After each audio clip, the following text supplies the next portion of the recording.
بسم اللہ الرحمن الرحیم۔ ایک رات ایک لڑکی اپنے خامد کے ساتھ بستر پر تھی کہ آدھی رات کو اچانک وہ آرام کے ساتھ موبائل ہاتھ میں لے کر کمرے سے باہر نکلی۔ اس کے خامد کو شک ہو گیا کہ میری بیوی رات کے اس وقت کیا کرنے باہر نکلی ہے۔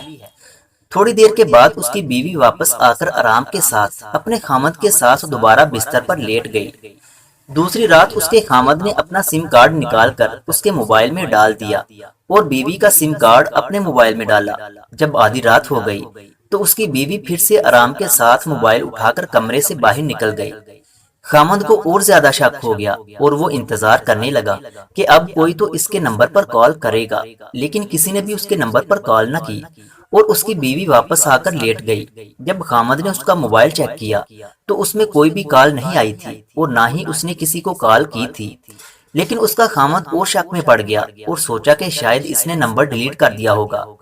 تیسری رات پھر ویسا ہی ہوا۔ لڑکی کمرے سے باہر نکلی اور 5 منٹ کے بعد اس کا خامد بھی چپ چاپ اس کے پیچھے چلا گیا اور وہاں ایک سائیڈ میں جا کر بیٹھ گیا، یہ دیکھنے کے لیے کہ اس کی بیوی آخر کرتی کیا ہے۔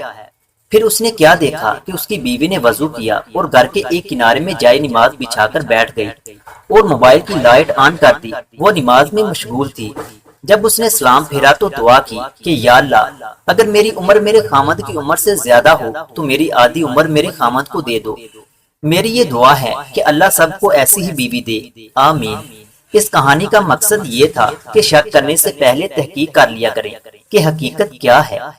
اگر ویڈیو اچھی لگی ہے تو اسے لائک کریں اور مزید اس طرح کی ویڈیوز دیکھنے کے لیے ہمارے یوٹیوب چینل علمی روم کو سبسکرائب کریں۔ ملتے ہیں اگلی ویڈیو میں، تب تک کے لیے اللہ حافظ۔